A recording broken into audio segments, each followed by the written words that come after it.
नमस्कार, आप सभी का स्वागत है। राहुल गांधी ने एक बार फिर मोदी सरकार के ऊपर बड़ा हमला कर दिया है। राहुल गांधी ने कहा है कि 1 साल के भीतर आप देखिए मोदी सरकार जो है वो सत्ता से बेदखल हो जाएगी, सत्ता उनको छोड़नी पड़ेगी, सरकार गिर जाएगी। ये राहुल गांधी का कहना है और उसके साथ ही राहुल गांधी ने कहा है कि देश के अंदर इस समय जो संकट है, ये तो सिर्फ शुरुआत है क्योंकि जो सरकार की आर्थिक नीतियां हैं वो इस तरह से नाकाम हो रही हैं कि आने वाले दिनों में देश के अंदर आर्थिक सुनामी जैसा खतरा भी उत्पन्न हो सकता है। राहुल गांधी ने यहां तक कहा कि जिस तरह से बद इंतजामी या जो विदेशी नीति का फेल्योर रहा है उसकी वजह से अब इसको कोई रोक नहीं सकता। राहुल गांधी ने तमाम सारी बातें एक सार्वजनिक मंच पर कही हैं और उस मंच के जरिए उन्होंने ये कहा है कि मोदी सरकार ने जिस तरीके से देश को एक गलत राह पर धकेला है उसका खामियाजा पूरे देश को भुगतना पड़ेगा। और ये बातें राहुल गांधी कह रहे हैं कि आने वाले दिनों में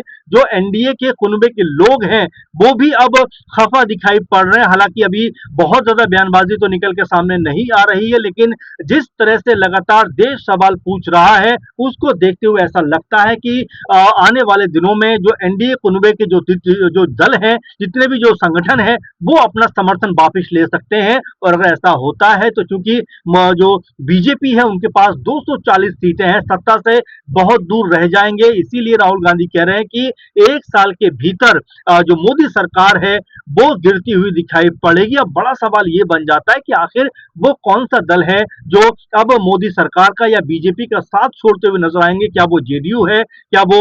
एलजेपीआर है, या वो जो है लोक दल है, या और जो पार्टियां हैं क्या वो हैं जो अब मोदी सरकार का यहाँ पर साथ छोड़ते हुए दिखाई देंगे। क्योंकि तेलुगु देशम पार्टी की बात करें तो उनको लेकर भी अभी रुख स्पष्ट नहीं है, क्योंकि उनकी भी खामोशी दिखाई पड़ती है। और जो राहुल गांधी बात कह रहे हैं क्या उसमें तनिक मात्र भी सच्चाई है, क्योंकि जिस तरीके से देश में इस समय माहौल बना हुआ है, पेट्रोल डीजल के दाम बढ़ रहे हैं, सीएनजी के दाम बढ़ रहे हैं, घरेलू जो इस्तेमाल की चीजें उनके दाम बढ़ते हुए दिखाई पड़ते हैं, जो